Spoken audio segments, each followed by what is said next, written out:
usted a un buen hombre en un negocio malo de vez en cuando, y quizás este fue el caso con Mateo. Por lo menos Jesús vio en él algo que era útil, y cuando Jesús le habló, inmediatamente él siguió, lo cual nos lleva a creer que él quizás estaba muy familiarizado con Jesús. Ahora, quizás en otra ocasión, él había oído o visto a Jesús. Él quizás fue un hombre religioso, él pudo haber sido un hombre honesto, lo cual era raro en su profesión. No parece que hay necesidad en su caso demandar retribución de la gente en la manera en la que Zaqueo lo tuvo que hacer. Entonces quizás él había sido muy, muy justo. Él aparentemente no percibe ninguna necesidad de salir y pagar todo lo que él ha robado. Jesús lleva a este hombre a un círculo asombrosamente cercano a él de 12 personas. De hecho, hubieron 12 personas en la historia del mundo, y creo que es importante recordar esto. Hubieron 12 personas en la historia del mundo que tuvieron el tipo de relación con Dios que Mateo y los otros 11 apóstoles tuvieron, y solo 12. Una relación maravillosa, increíble, en la cual ellos caminaron con el Dios mismo del universo en carne humana durante un periodo de 3 años. Entonces Dios, en Cristo, llamó a este hombre al círculo íntimo, y él debe haber sido un hombre digno de ser llamado. El hecho de que él se movió instantáneamente es indicativo del lugar donde estaba su corazón. Ahora, el hombre tenía mucha riqueza, sin duda alguna, y mucho poder. Sin embargo, él estuvo dispuesto a dejarlo todo atrás, lo cual dice algo de quién era él. De hecho, cuando él, inclusive dando un paso más adelante, si observa el versículo 10, es algo muy interesante lo que vemos ahí. Él organizó una fiesta, y dice ahí: y aconteció que estando él sentado a la mesa en la casa, sin duda alguna es la casa de Mateo, he aquí que muchos publicanos y pecadores que habían venido se sentaron juntamente a la mesa con Jesús y sus discípulos. Y cuando los fariseos lo vieron, le dijeron a sus discípulos: ¿por qué come vuestro maestro con los publicanos y pecadores? Y al oír esto Jesús les dijo: los sanos no tienen necesidad de médico, sino los enfermos. Lo cual era una declaración muy sarcástica. Él estaba diciendo: ustedes no tenían necesidad de mí porque ustedes creen que son santos. Y él les dice: id pues y aprended lo que significa misericordia quiero y no sacrificio, porque no he venido a llamar a justos, sino a pecadores al arrepentimiento. Ahora, ¿cuál es el contexto aquí?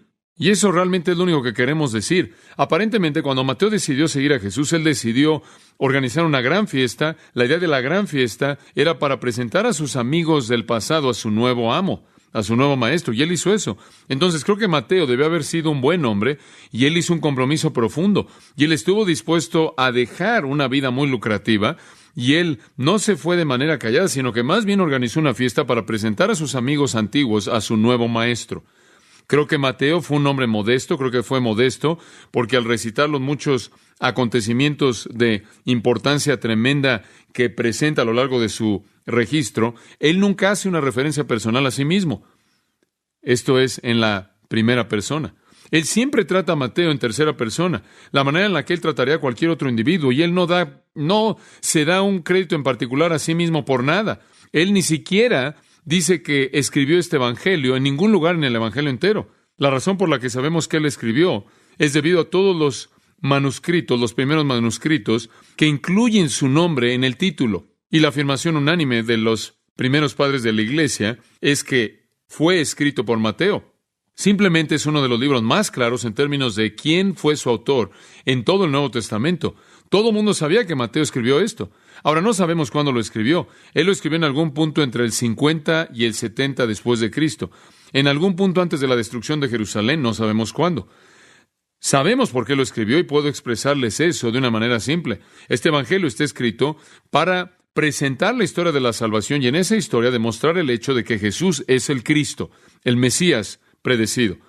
El rey de los judíos, que fue rechazado por su propio pueblo, que fue aceptado por los gentiles y que algún día regresará a reinar como rey de reyes y señor de señores. Es el evangelio. Es la historia del rey que viene, el rey que fue rechazado y el rey que regresará. Ese es el mensaje de Mateo, muy simple. Y permítame hablar de esos 3 enfoques principales, cómo fluye de este registro en particular. En primer lugar, Mateo habla del rey revelado. Lo primero que usted ve en el Evangelio de Mateo es que Cristo es presentado como rey. Simplemente no hay duda alguna acerca de esto. La persona de Jesús es pintada con colores reales. Su linaje es rastreado a partir de la línea real, y veremos eso en esta noche. Su nacimiento es temido por un rey rival. Los hombres sabios ofrecen sus regalos reales. Su heraldo, Juan el Bautista, declara que su reino ha llegado. Inclusive en su tentación usted ve la realeza de la persona, porque la tentación misma llega a un clímax, a la culminación cuando Satanás le ofrece los reinos del mundo y un reconocimiento de que él tiene el derecho de gobernar. Su gran mensaje en el monte fue el manifiesto del rey presentando las leyes de su reino. Sus milagros fueron sus credenciales reales. Sus parábolas fueron llamadas los misterios del reino. Él fue reconocido como el hijo de David. Él dice tener la libertad de pagar tributo a los reyes de la tierra porque él mismo es un hijo del rey. Él hace una entrada real a Jerusalén y declara tener soberanía y dice acerca de sí mismo la historia del matrimonio del hijo de un rey. Y mientras que enfrenta la cruz, él predijo su reinado futuro. Él dijo tener dominio sobre los ángeles, de tal manera que él pudo haber podido llamar a una legión de ángeles a su defensa. Sus últimas palabras son una declaración real y un mandato real, conforme dice, toda potestad me ha sido entregada a mí, id, por tanto. Y entonces Mateo lo presenta como rey, un rey revelado, y después el rey toma otra faceta, otro enfoque, el rey rechazado. Y conforme estudiamos el Evangelio de Mateo, vamos a ver que el pueblo a quien él vino y por quien él y de quien buscó su misión nunca se la dio, y él fue un rey rechazado. Mateo fue el evangelio del rechazo. Ningún otro evangelio tiene tanto que decir acerca de su realeza, y ningún otro evangelio tiene tanto que decir acerca de su rechazo como rey. La sombra del rechazo nunca es quitada del evangelio de Mateo. Antes de que naciera, su madre estaba en peligro de ser rechazada por José. En su nacimiento, Jerusalén se turbó y Herodes buscó quitarle la vida. Ahí en la planicie de Belén, ningún coro de ángeles canta, sino que las madres están llorando en angustia conforme sus bebés son matados. Él tuvo que huir por su vida. Él fue llevado por sus padres, huyendo por su vida para vivir 30 años en la oscuridad de una pequeña villa llamada Nazaret. Su precursor fue colocado en un calabozo y finalmente decapitado. Él no tenía ningún lugar donde poner su cabeza. Sus parábolas indican que su reino no será aceptado en esta época. Inclusive en su muerte él dijo, Dios mío, ¿por qué me has desamparado? Ningún ladrón penitente está orando. No hay palabra alguna de empatía humana que se habla. Aquellos que pasan ahí se burlan de él y lo menosprecian y contratan a soldados para mentir inclusive acerca de su resurrección. En ningún otro evangelio el ataque contra Cristo es tan amargo como en Mateo de principio a fin. Entonces el rey es revelado y el rey es rechazado. Pero Mateo también presenta el hecho de que el rey regresa. Y ningún otro evangelio enfatiza tanto la segunda venida como el evangelio de Mateo. Y entonces en un sentido es un evangelio de triunfo. Y cuando usted llega al capítulo 24 y 25 y oye el hecho de que él va a regresar en las nubes con gran gloria, usted sabe que él va a reinar de manera definitiva. Y entonces es un evangelio de la revelación de un rey, el rechazo de un rey y el regreso de un rey. Pero para comenzar veamos el capítulo 1. Y Mateo comienza al presentar al rey. El rey es revelado y todo comienza con la familia de Jesús, con el árbol genealógico de Jesús. Si un rey va a ser reconocido como rey, si va a ser creído como rey y si va a tener alguna credibilidad, si alguien va a aceptar el hecho de que él de hecho es un rey, entonces debe comenzar con la prueba de que él viene de una descendencia real. Hubo una línea real en Israel y vino a través de David. En 2 de Samuel capítulo 7, Dios dijo a través del profeta Natán a David que sería a través de los lomos de David que el rey vendría, quien en última reinaría en Israel y establecería un reino eterno. Eso nunca fue cumplido en Salomón y entonces esperaron y esperaron para que naciera alguien de la simiente de David para que cumpliera la profecía. Y entonces si Jesús va a ser el rey, debe ser establecido que él tiene el derecho de reinar porque él desciende de la genealogía de la realeza. Ahora eso es precisamente lo que los versículos 1 al 17 presentan. Leámoslos. Observe. Libro de la genealogía de Jesucristo, hijo de David, hijo de Abraham. Abraham engendró a Isaac, Isaac a Jacob, y Jacob a Judá y a sus hermanos. Judá engendró de Tamar a Fares y a Sara. Fares a Esrom y Esrom a Aram. Aram engendró a Aminadab a Nazón y Nazón a Salmón. Salmón engendró de Rahab a Boz. Boz engendró de Rut a Obed y Obed a Isaí. Isaí engendró al rey David, y el rey David engendró a Salomón, de la que fue mujer de Urías. Salomón engendró a Roboam, Roboam a Abías, y Abías a Asa. Asa engendró a Josafat, Josafat a Joram, y Joram a Usías. Usías engendró a Jotam, Jotam a Acaz, y Acaz a Ezequías. Ezequías engendró a Manasés, Manasés a Amón, y Amón a Josías. Josías engendró a Jeconías y a sus hermanos en el tiempo de la deportación a Babilonia. Después de la deportación a Babilonia, Jeconías engendró a Salatiel, y Salatiel a Zorobabel, Zorobabel engendró a Abiud a Eliakim, y Eliakim a Azor. Azor engendró a Sadoc a Akim, y Akim a Eliud. Eliud engendró a Eleazar a Matán a Jacob. Y Jacob engendró a José, marido de María, de la cual nació Jesús, llamado el Cristo. De manera que todas las generaciones desde Abraham hasta David son 14. Desde David hasta la deportación a Babilonia, 14. Y desde la deportación a Babilonia hasta Cristo, 14. Y vamos a detenernos ahí. No voy a dejar que ya se vaya, porque todavía no ha recibido usted ninguna información práctica. Dice usted, bueno, ¿por qué tenemos todo esto? Bueno, permítame decirle por qué. En primer lugar, los judíos estaban muy preocupados por sus pedigrís, por sus árboles genealógicos. Si alguien iba a ser presentado a ellos como rey, era absolutamente esencial que tuvieran el árbol genealógico para probarlo. Siempre esto fue importante para los judíos. Por ejemplo, después de la conquista de Canaán, usted recordará cuando entraron a la tierra de Canaán y tomaron la tierra fluyendo con leche y miel conforme Dios lo había prometido a ellos cuando salieron de Egipto. Después de conquistar la tierra de Canaán, era esencial determinar cuál era su tribu y cuál era su parte de la tierra para que supiera dónde vivir, debido a que la línea de la tierra estaba dividida en tribus. Y de acuerdo con Números capítulo 26 y capítulo 35, usted tenía que conocer su tribu, tenía que conocer su familia, tenía que conocer a sus padres, a la casa de sus padres, para que pudiera identificarse a sí mismo en el lugar correcto en la tierra. Entonces, el árbol genealógico era muy importante, la identificación de la tribu era esencial. Bajo ciertas circunstancias, de acuerdo con el libro de Ruth, capítulos 3 y 4, no vamos a tomar el tiempo para verlo, pero de acuerdo con Ruth, capítulos 3 y 4, bajo ciertas circunstancias, la transferencia de la propiedad demandaba un conocimiento preciso del árbol genealógico. Dios quería mantener la tierra de la tribu dentro de la tribu, y entonces tenía que haber una prueba del árbol genealógico para hacer algunas transacciones de negocios en la tierra. Otra cosa interesante se nos indica en Esdras 2, creo que es el versículo, creo que está ahí al final del Esdras 2, puede buscarlo, pero nos dice al final de Esdras, a ver si puedo ver el versículo 62, que ellos buscaron su registro entre aquellos que fueron registrados por genealogía. Y lo que eso significa es que después de la cautividad babilónica, la gente comenzó a regresar a Israel. Usted recuerda, al final de los 70 años, comenzaron a fluir de regreso. Muchos de ellos decían ser sacerdotes y decían ser de la tribu de Leví. Y usted sabe, Dios tomaba muy en serio quién era el sacerdote. Usted sabe eso. Cualquier persona que trataba de jugar con el papel de un sacerdote estaba en gran peligro.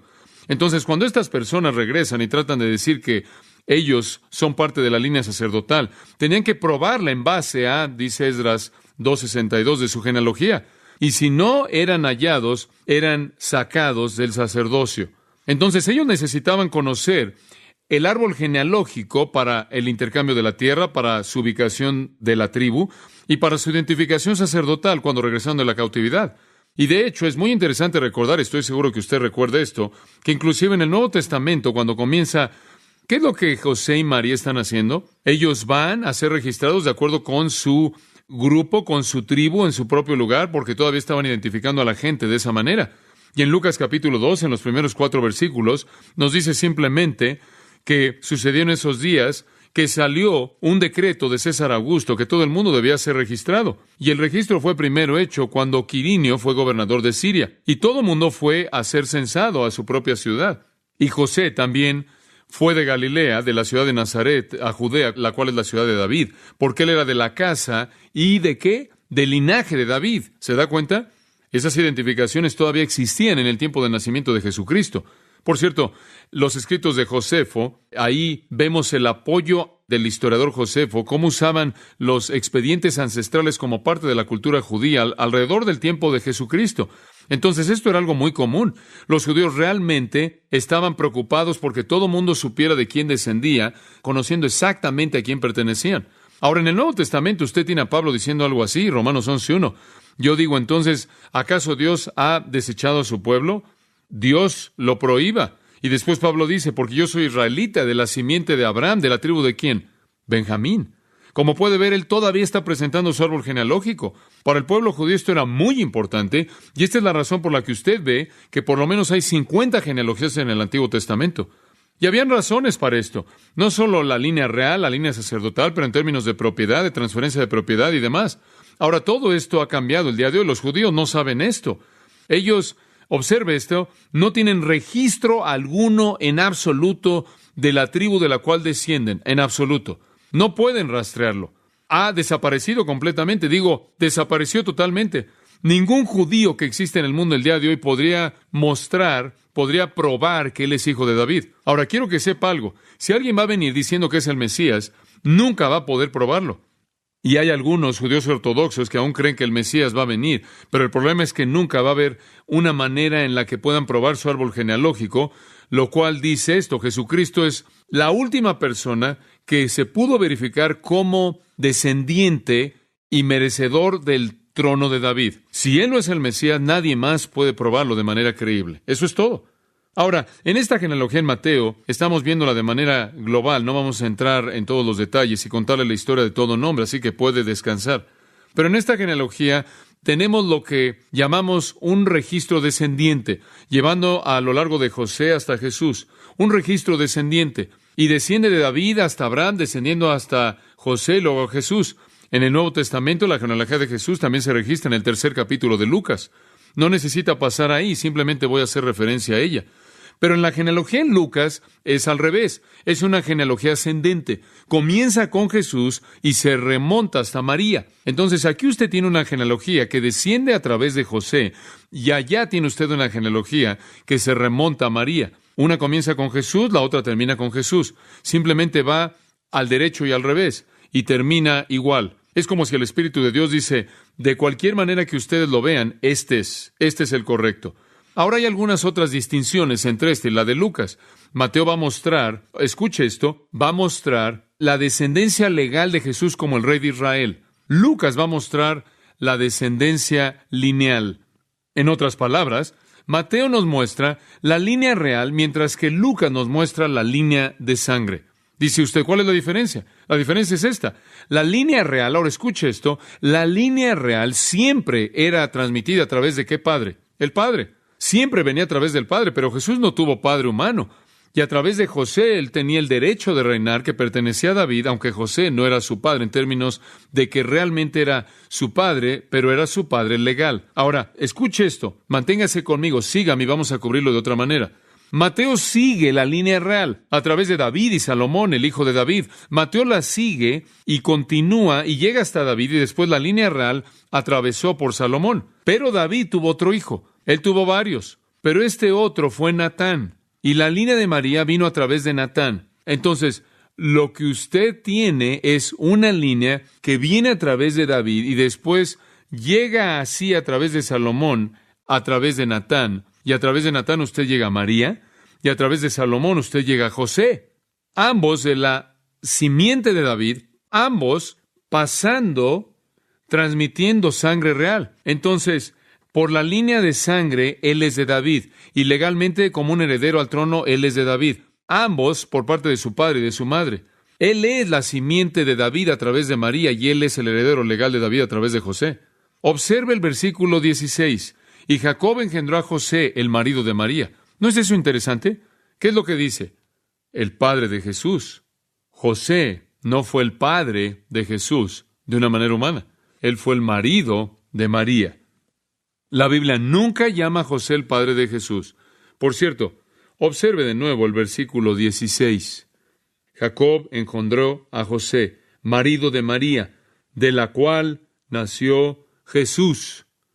De la cual en el griego está en el género femenino. Él fue no nacido de José, sino nacido de María. Él fue el hijo de José legalmente, porque si usted era adoptado en una familia, usted se volvía el hijo legal con todos los derechos y privilegios. Él era el hijo de José legalmente. Él era el hijo de María de manera descendiente y por sangre, lineal, por así decirlo. Entonces, en toda manera posible, Jesucristo tenía el derecho de gobernar.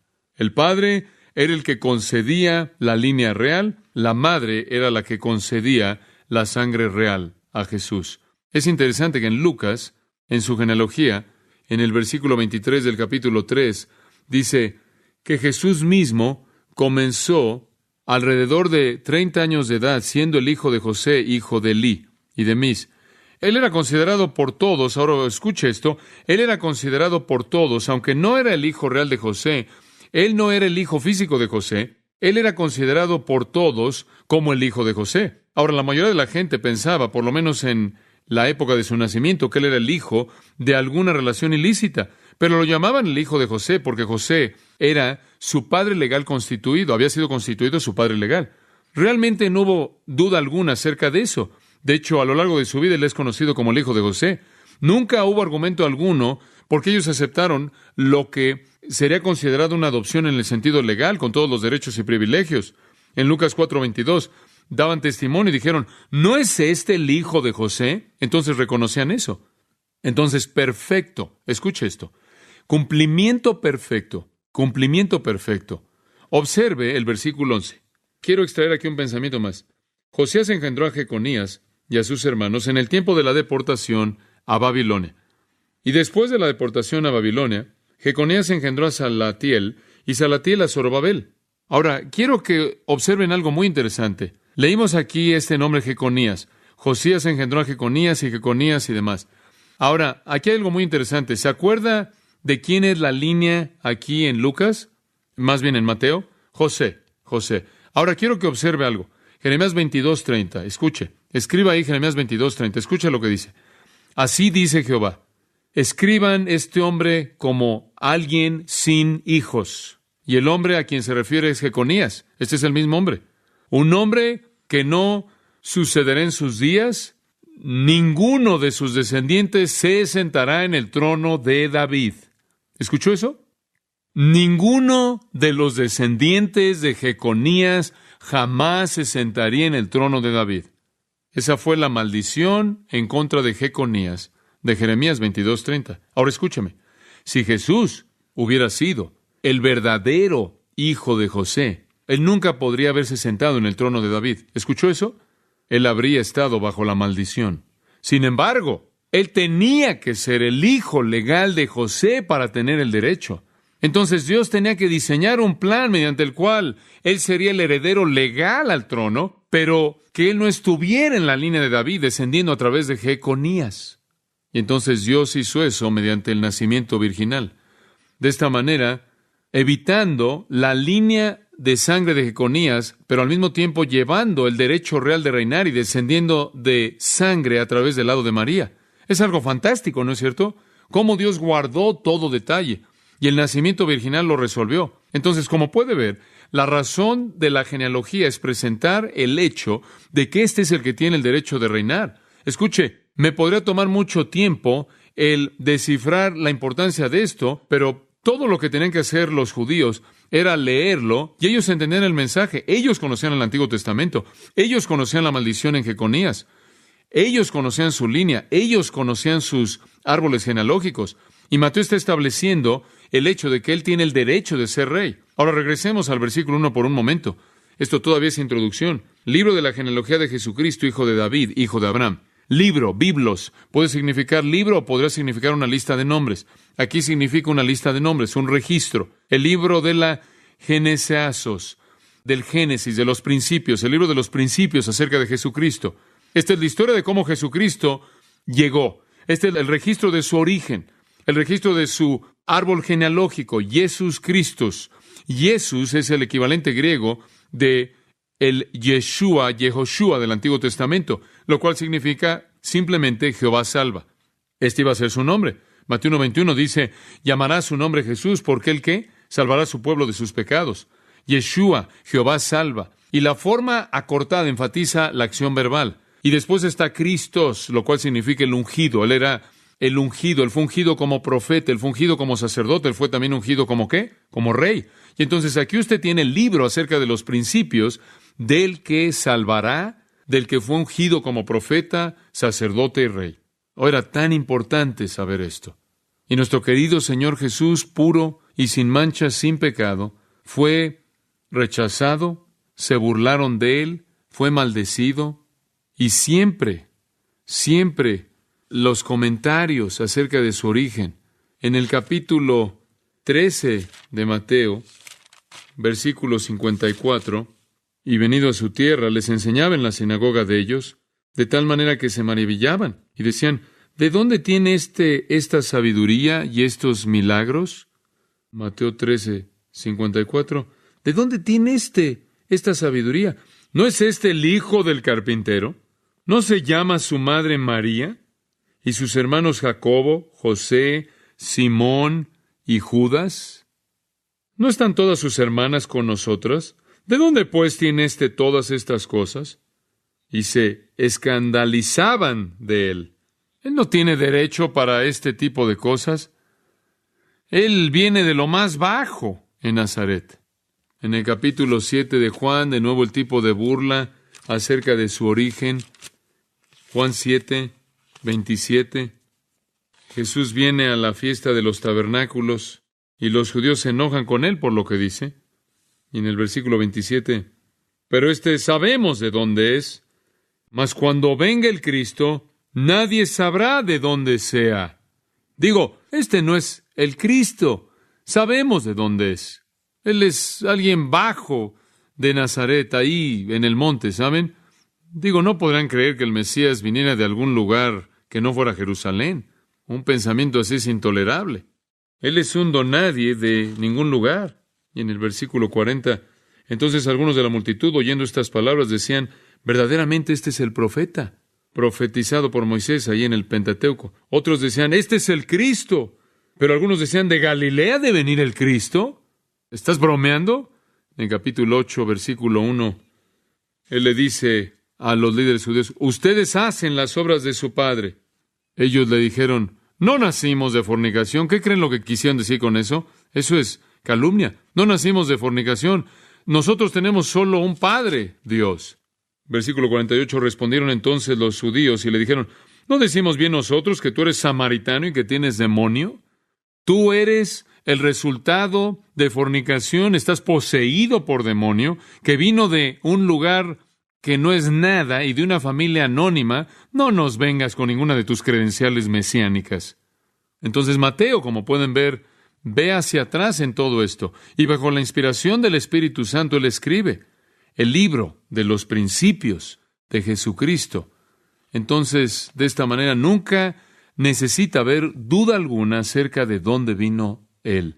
Ahora hay un énfasis en esta genealogía del que quiero hablarles para terminar nuestro tiempo en esta noche. Hay un énfasis aquí que simplemente me emociona. Simplemente está entretejido en esto de una manera en la que conforme comencé a estudiarlo y estaba buscando al Señor y dije, Señor, ¿qué quieres que diga acerca de esto? ¿Cómo lo digo? ¿Y cómo presento estos nombres?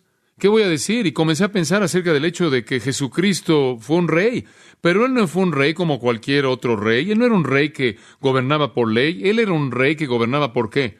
Por gracia.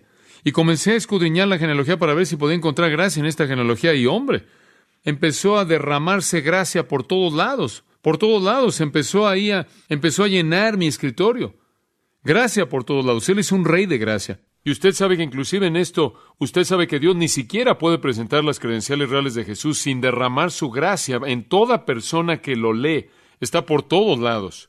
Él es un rey, pero la mayoría de los reyes gobiernan con una mano de hierro. La mayoría de los reyes gobiernan por la ley. La mayoría de los reyes no conocen nada acerca de la gracia, y este sí.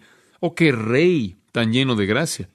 Y la veo en 4 cosas. Y tiene un bosquejo quizás con usted. Puede ver cómo se desarrolla aquí, cómo se abre una hermosa flor. En primer lugar, veo al rey de gracia en la elección de una mujer.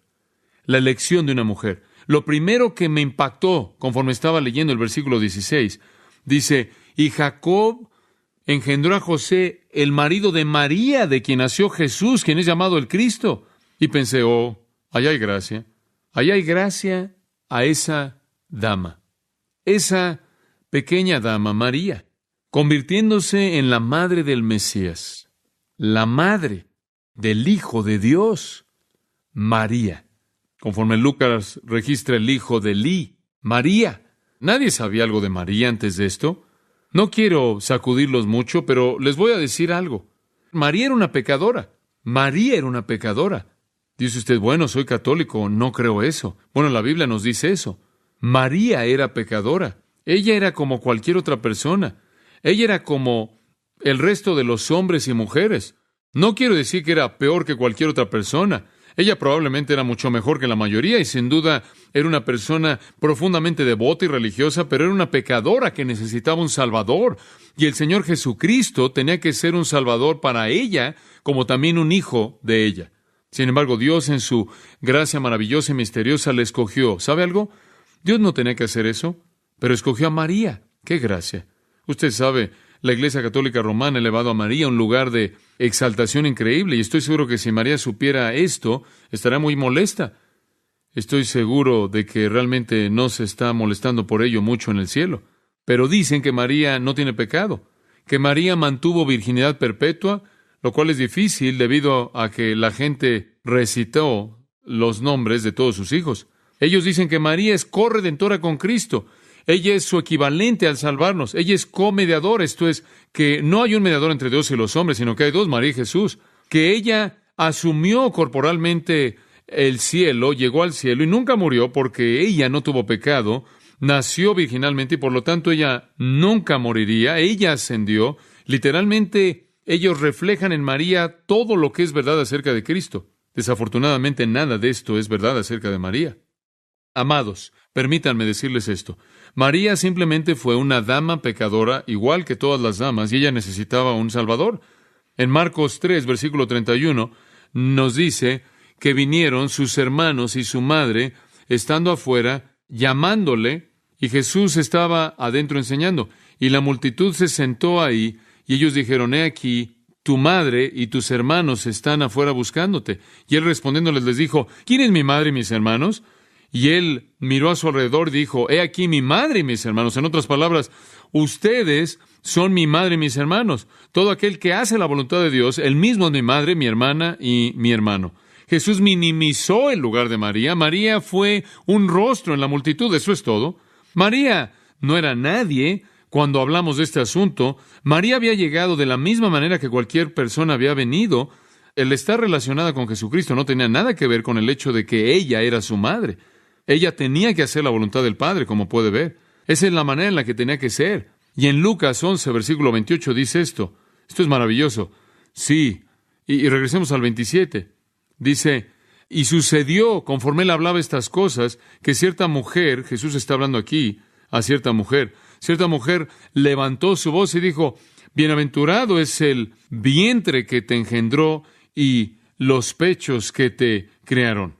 Esta dama habría sido una buena católica romana. Bendita es María. Y él dijo, sí, pero más es la idea. Más bien, bienaventurados los que oyen la palabra de Dios y la guardan. Como puede ver aquí el asunto real, él lo vio, ¿no es cierto? No había nada santo en María. El punto era obediencia a su palabra. Y María necesitaba eso como cualquier otra persona. María lo sabía. Ella lo sabía. En Lucas 1:28 el ángel vino y dijo, salve, favorecida, grandemente favorecida. El Señor está contigo. ¿Saben lo que eso es en el griego? Tú a quien se te ha concedido gracia. María necesitaba gracia. ¿Se da cuenta de eso? Y la gracia es ¿qué tipo de favor? Inmerecido, dado a pecadores. Y después, cuando ella oró, ella dijo, engrandece mi alma al Señor, Lucas 1:46, y mi espíritu, escuche esto, y mi espíritu se regocija en Dios mi Salvador. María dijo eso. Ella sabía. Oye, María fue una dama maravillosa. Yo no negaría eso. Ella probablemente fue una dama muy pura, devota, una virgen, pero ella fue una pecadora que necesitaba un Salvador. ¿Ven la gracia de Dios en que Él escogió a una pecadora para que fuera su propia madre? En segundo lugar, vemos el Evangelio de gracia en la decisión de una mujer. También lo vemos en la simiente de dos hombres. La simiente de dos hombres. Observa el versículo 1. Esto es fabuloso. Versículo 1. Libro de la genealogía de Jesucristo. Hijo de David. ¿Cuál es el segundo? Hijo de Abraham. Permítame hacerle una pregunta simple. ¿Fue David un pecador? ¿Fue Abraham un pecador? ¿Acaso Dios actuó en gracia hacia ellos? Sí. Imagine a David. David quien pecó de manera tan vil con Betsabé y asesinó a su marido.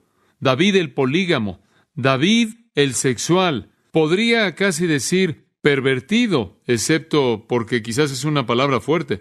David quien fue atormentado sexualmente. David, un padre corrupto. David quien mató a multitudes de la humanidad, tantos que sus manos estaban demasiado manchadas de sangre como para construir el templo de Dios.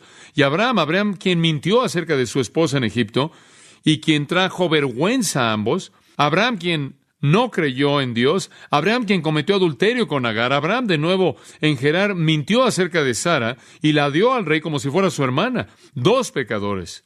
Y su simiente fue el Hijo de Dios. Eso es gracia. Dios usó a estos dos, uno para ser el padre de la nación del Mesías y el otro para ser el padre de la línea real. Jesús es el hijo de David, hijo de Abraham. Su conexión con el pueblo hebreo es racial y real. Y es real primero, y esa es la razón por la que David viene primero. Ese es el punto que Mateo quiere presentar. Y por cierto, la gracia fue extendida a cada uno de estos hombres, inclusive en la simiente. Digo, piénselo. Oh, dice usted, pero David se enderezó y también Abraham. Bueno, muy bien. Pero ¿qué hay acerca de su simiente? ¿Qué hay acerca de Salomón e Isaac? Por ejemplo, el hijo de David, a quien David vio para que diera el siguiente paso en este maravilloso cumplimiento, terminó siendo una terrible, terrible tragedia. Su historia es un fracaso, es un fiasco desastroso. A pesar de su naturaleza pacífica, a pesar de su sabiduría sin paralelo, Salomón vivió una vida de torpeza asombrosa, insensatez. Él sembró las semillas de pecado al casarse con mujeres extranjeras. Y él fue más allá de su padre al tener cientos de mujeres y concubinas que volvieron su corazón, desviaron su corazón del Señor, dice la Biblia. El hijo de la carne de David fue una decepción. El hijo de la carne de David sacudió la unidad de Israel. Y Dios tenía todo el derecho de cancelar su promesa en algún punto cuando viniera un hijo mayor de este hombre, pero no lo hizo. David, el Señor Jesucristo, quien venció los fracasos de David y venció los fracasos de Salomón, y con sabiduría infinita, Él construiría un templo que nunca será destruido, y estuvo ahí el hijo de Abraham. Y fue también el hijo de Abraham, el hijo a quien Abraham vio para el cumplimiento de la promesa asombrosa de Dios, el hijo que nació cuando Abraham tenía 100 años de edad, el hijo en quien descansaba su esperanza, Isaac, y su nombre inclusive fue Risa, debido al gozo en sus corazones cuando nació, y a través de él venía la simiente que iba a llevar todo el cumplimiento de la promesa de Dios, pero esa simiente falló, Israel fracasó, y Dios los hizo a un lado, y abrió un nuevo canal, la iglesia. La historia de Isaac y su simiente es una historia de debilidad, y una historia de fracaso, y una historia de apostasía, y una historia de idolatría, y una historia de pecado. Pero Jesucristo, el hijo definitivo de Abraham, vino para cumplir todo lo que Isaac no pudo hacer. Y de él vendría una simiente que se contaría como la arena del mar y se contaría como las estrellas del cielo, y ellos van a cumplir los propósitos de Dios para siempre. Entonces Jesucristo, hijo de David, hijo de Abraham, vino para vencer los fracasos de ambas líneas y sus simientes, sus descendientes, y para cumplir lo que ellos nunca pudieron cumplir, pero Él vino a través de la línea de dos pecadores. Eso es gracia. Eso es gracia. La gracia de Dios es vista en una mujer y en dos hombres. Y en tercer lugar, vemos la gracia de Dios en la historia de tres eras. La historia de tres eras. Ahora observe esto. Esto es fascinante. Versículo 17, observe. De manera que todas las generaciones desde Abraham hasta David son 14. Desde David hasta la deportación a Babilonia, 14. Y desde la deportación a Babilonia hasta Cristo, 14. ¿Observe eso? ¿Se da cuenta de eso? Tres eras, una mujer, dos hombres, tres eras. Ahora, el primer periodo es el periodo que él menciona, de Abraham a David. Ese es el periodo de los patriarcas. Ese es el periodo de Abraham, Isaac y Jacob y José. Ese es el periodo de los patriarcas y el periodo de los jueces. Y usted sabe, ahí está el periodo donde tiene a los grandes patriarcas y a los grandes jueces como Débora y Barak y Sansón y Jefté y todos esos. Es ese gran periodo de heroísmo cuando Israel fue hecho famoso. Tiene personas inclusive como Ruth y gente como Isaí, el padre de David. Fue un periodo de grandeza. El segundo periodo es el periodo de David a la deportación de Babilonia. Y usted sabe lo que sucede, es un periodo de declive. El primero es un periodo de ascendencia, conforme Israel va de no existir en el tiempo de Abraham, y va de no ser nada la fama debido a su gran heroísmo, conforme los jueces guían de victoria en victoria. El segundo periodo es el periodo de la monarquía. Y tan pronto como la monarquía vino con Saúl, usted recuerda lo que sucedió, las cosas comenzaron a decaer. Y de David en adelante usted tiene los días de la gloria en Salomón. Pero después de Salomón, la tragedia sobre la tragedia vino y siguió la tragedia, y de vez en cuando tenemos un pequeño vistazo de un Josafat en la genealogía, tiene un pequeño vistazo de Ezequías, tiene un pequeño vistazo de un Josías, y son buenos y piadosos, pero lo que parece dominar son los Roboams y los Asas y los Manasés, quienes fueron hombres malos. Y es un periodo de apostasía, y es un periodo de degeneración, y en últimas termina en la devastación y destrucción de Israel en la cautividad de Babilonia. Dice usted, ¿cuál es el tercer periodo? El tercer periodo es de la cautividad a Cristo. ¿Y sabe en qué consiste ese periodo? No sabemos nada, difícilmente sabemos algo de esto. Es un periodo envuelto por oscuridad. Son 600 años de no tener información, de fechas, de nombres que ni siquiera conocemos. Abiud, Eliakim, Azor, Sadoc, Akim, Eliud, Eleazar, Matán, Jacob. No conocemos estas personas. Entonces la historia de Israel es la historia de 3 eras. La genealogía nacional de Jesús es una de patos y gloria mezclados, una de heroísmo y también de fracaso, una de renombre y de oscuridad. Pero a lo largo de esto, aunque la nación está descendiendo, finalmente ellos terminan maldiciendo y escupiéndole a su propio Mesías. No obstante, a través de esa nación el Mesías viene, y de nuevo le digo, eso es gracia. Él es un rey de gracia. La gracia de Dios fue dada, como es evidente en una mujer, 2 hombres y 3 eras en la historia de una nación decadente. Finalmente, la gracia de Dios es vista en la inclusión de 4 rechazadas. Podría decir mujeres en su bosquejo, pero quiero decir que son rechazadas. ¿Quiero oír algo fabuloso? Solo hay 4 mujeres mencionadas en esta genealogía. Solo 4 mujeres. Y quiero que vea quiénes son. Mujer número 1, versículo 3. Judá engendró de Tamar a Fares y a Sara. Tamar es la primera dama. Sus hijos, Pérez y Sera. ¿Qué hay acerca de Tamar? ¿Qué tipo de mujer fue Tamar? Permítame presentársela a partir de Génesis 38. Escuche.